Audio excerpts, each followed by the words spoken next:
So guys, para sa mga naka-EcoSport pala, EcoSport na kahit anong year, basta EcoSport ang kotse mo, automatic yan o manual. So nagkakaroon ka ng problema sa aircon. Yung aircon mo pag umaandar ka, may lamig. Tapos pag huminto ka, mawawala yung lamig. Tapos biglang umandar ka na naman o huminto ka, basta ganon, magkakalamig, mawawala, magkakalamig, mawawala. Hindi yan sa Freon. Walang problema yan sa Freon kapag ganun. Kasi kapag wala ka ng Freon, automatically hindi na talaga yan lalamig kahit anong gawin mo. Pero ito, sakit to ng EcoSport. So, para makatulong tayo dun sa mga may EcoSport. Kasi marami tayong EcoSport. So, okay. So, ito yan. Huwag na kayo magpakahirap. So, pag yan, pinadala nyo sa mga aircon shop, nako po, yari kayo. Sigurado. Mababa 40 dyan. 40k. Kasi sasabihin sa inyo dyan, nag-aircon,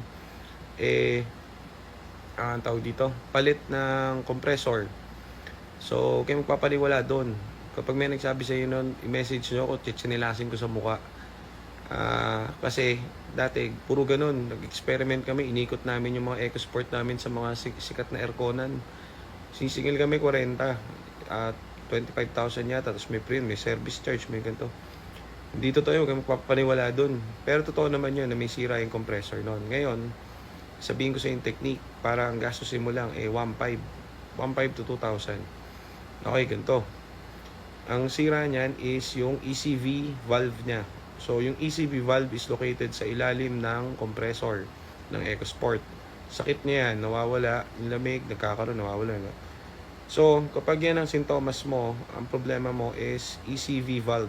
ECV valve. Okay? Okay na, nilagay ko na yung sa Shopee pero hindi akin yung Shopee niya. Ano na, reference lang yan. So, mahal yung ECV valve na yan kasi nakakabili kami nun 1.5. So, yan lang mismo yung sira nun, ECV valve. So, kaya sinasabi ng ibang nag-aircon na sira yung compressor kasi hindi nila kayang tanggalin yung ECV valve doon sa compressor. So, sa mga mga malupitang nag-aircon lang at may alam kumbaga may experience sa EcoSport, ang kayang magtanggal ng ECV valve. So, bago kayo magpapalit ng compressor at nakita nyo tong video ko, at least meron kayong idea. So, simulan nyo muna sa murang diagnostic katulad nito. Barya lang to kung i-compare mo sa papalitan mo yung compressor. Yung ECV valve is located, tandaan nyo, sa loob ng compressor. So, ngayon, kaya nila sinasabi na sira at papalitan mo yung compressor, syempre para kumita sila.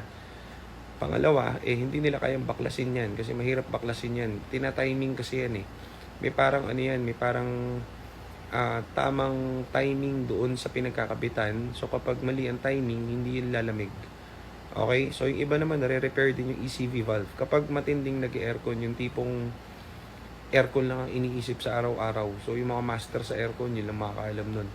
So kami, dahil na-discover na namin yung ganyan at marami kami EcoSport, so kami na gumagawa nung sa amin.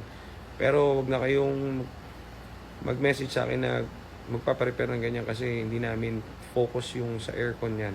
Sinabi ko lang sa inyo para makatulong at para hindi kayo pabilin ng compressor.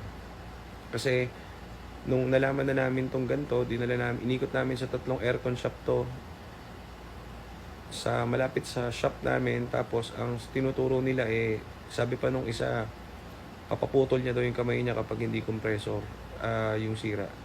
Oo nga, compressor nga, pero pwede mo naman palitan yung valve. Ayan yung sira. Sakit niyan, 1,000%. So siguro mahigit kumulang mga 40 EcoSport ang pinalitan namin ng ganito sa mismong unit namin kapag alam namin na medyo humihilaw yung lamig. So ito lang yung nagiging sira niyan. Mataas pa tong 2.9, ito lang kasi nakita ko Pero yung binibili namin parang 1.5 lang. So valve lang yan. Ewan ko kung original o hindi kasi ang importante lang naman dyan yun yung parang sensor niya para parang pumasok yung lamig doon sa compressor. So hindi sira yung compressor, tandaan nyo. Magsasayang lang kayo ng pera sa pagbili ng compressor. Pero tama naman yun magagawa pag bumili kang compressor kasi yung valve na yan nasa loob ng compressor. Okay, so ganun lang. So yan ang isang gintong aral na naman na tutunan nyo kung kayo ay naka-EcoSport. Okay, so pakita nyo tong video ko doon kay Manong Aircon if ever na sabihin niya papalitan yung compressor. Okay, so yan lang, ECV valve guys. So yun lang, good day.